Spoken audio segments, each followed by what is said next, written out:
Morning সবাইকে। সবাই কেমন আছে? আশা করি সবাই ভালো আছে। দেখো আমার এই শরীরটা ভালো নেই বলে কিছুই ভালো লাগছে না। তো এখন অনেকটাই বেলা হয়ে গেছে, উঠতেও দেরি হয়েছে, পুচকোকে স্কুল পাঠিয়ে দিয়ে তারপর আবার শুয়েছিলাম। আর এখন দেখো একটু কি খাবো, মুখটাও ভালো নেই। তো ভাত ভেজে নিয়েছি, কালকের ভাত ছিল, দেখো সেটাই খাচ্ছি, সেটাই শেয়ার করছি তোমার সাথে। আর আজকে ভিডিওটা করছি, শরীরটা খারাপ তাও ব্লগ দেওয়ার চেষ্টা করি, কিন্তু দিতে পারি না। তাও ভাবছি না, শুরু করে দিই, চেষ্টা করছি। তো এই খেয়ে দিয়ে রান্নারও মোটামুটি জোগাড় করে নিয়েছি, কি রান্না করছি সেটাও দেখাবো তোমাদেরকে। আর কালকে রাত্রে এখানে বৃষ্টি হচ্ছিলো, বৃষ্টির সময় আমার বর কি নিয়ে এসছে কি মানে সেটাও দেখাবো তোমাদেরকে। দেখো আমি তো মানে জানতামই না, কেউ জানতাম না, হঠাৎ করে নিয়ে চলে এসছে, কি এনেছে সব কিছুই তোমাদেরকে দেখাবো। পুরো ব্লগটা দেখতে থাকো। তো খাওয়া দাওয়া করে নিই, তবে কি দেখো রান্না করতে করতে ক্যামেরাটা রেখেছি ওইখানেই, মানে মোবাইলটা। আর এই দেখো রান্না করতে করতে তোজোকে আনতে গিয়ে ওর বাবা এই যে নিয়ে আসলো এইটুকু, কোথায় পেয়েছে কে জানে, কোনো গাছ থেকে। এই যে এইটুকু সজনে পাতা এইটুকুই আনলো। তো এটা আমি ভালো করে ধুয়ে নিলাম, নিয়ে এটাকে কাঁচা চিবিয়ে খেতে বললাম। প্রেশারের জন্য আমাকে অনেকেই বলেছে সজনে পাতা খেতে, তো এখানে তো পাওয়া দুষ্কর ব্যাপার। তো ইচ্ছা করলে পাওয়া যায় না কেন, হাঁটতে গেলে কোথাও কোয়ার্টারের দিকে ঠিক পাওয়া যায়, কিন্তু এখন তো আর হাঁটতে যাওয়া হয় না। তো এটা খাবো, কি বিচ্ছিরি খেতে।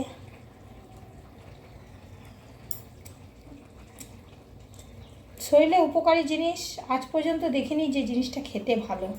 শরীরে যেটা উপকার হবে সেটাই খেতে খারাপ, সেটা আমি জানি। একদম বাজে তেতো খেতে।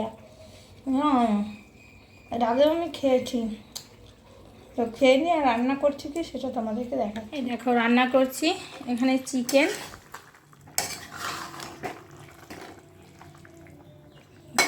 এটা কষাচ্ছি আমি এখন। আর এই যে এখানে হয়েছে দেখো, এই যে পটল ভাজা, আর এখানে আছে জেরির মাংস, আর এটাতে ভাত আছে। আর এই যে আমি ভাত ভেজেছিলাম যে একটু বেঁচেছে, এটা যদি পুচকো খায় তো ভালো যায়। পুচকো চলে এসছে স্কুল। ব্যাপার দেখো, দেখলেও তোমাদের হাসি পাবে। এই যে রোদের ছিটার জন্য দেখা যাচ্ছে না, এই দেখো স্কুল থেকে এসছে, স্যান্ডো গেঞ্জিটা পরা আছে, বলছে আমার পাপার প্যান্টটা পরিয়ে দাও, আমি পাপার মতো বেনে গিয়ে এখানে হাঁটবো। তো পাপাকে এরকমভাবে হাঁটে নাকি, মানে পাপার মতো কথা বলছে, বালুঘাটে বালু ফেলো, ট্রেক্টরওয়ালাদের সাথে কথা বলছে, পাপা এরকম করা নিজে নিজে হাসছে। দেখো দেখছো অবস্থাটা, দেখো পাপার প্যান্টটা পরে পাপা বেনে গেছে। দেখো তো তোমাদেরকে বলেছিলাম যে আমাদের কে এসছে, নতুন অতিথি বলতে পারো, আমাদের রোজি রুটি যার জন্য হয় সে বলতে পারো। এই দেখো, তো দেখেছো কালকে রাত্রেবেলায় নিয়ে চলে এসছে, এখনও ওপরে মানে হুক টুক কী বলে কিচ্ছু লাগানো হয়নি, মানে ছাউনি দেওয়া হয়নি। ওগুলো শোরুম থেকে লোক আসবে, এসে নিয়ে তবে লাগাবে। তো একদমই নতুন, কিন্তু ফাঁকা জায়গাতে আছে কেন বলো তো, এই যে ওই সামনে ওই যে দিদি বসে আছে, ওখানে দিদির ফল্ডিং খাট ছিল এই সেটটার তলায়। এখন একে এই সেটের তলায় বৃষ্টি পড়ছে তো কখনো, তো সেটের তলায় রাখা হবে। তো এখনই রেখে দেবে, তারপর সব কিছু কমপ্লিট হোক, লাগানো হোক, সাজানো হোক, তারপর তোমাদেরকে আবার দেখাবো। আমার দেখো স্নান হয়ে গেছে, আর আমার অবস্থাটা দেখেছো কী অবস্থা, আমার শরীরটা একটু ভালো লাগছে না। তো তোমাদেরকে দেখালাম আমাদের কে এসছে, কী নিয়ে এসছে, কী সারপ্রাইজ হয়েছে আমি আজকে না কালকে রাত্রেবেলা।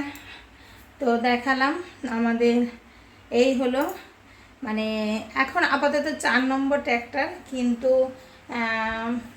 একটা মানে আর কি খারাপ হয়েছে, বারবার খারাপ হচ্ছে বলে ওটাকেই চেঞ্জ করে এই নতুন আনা হয়েছে এটা। তো আর দেখো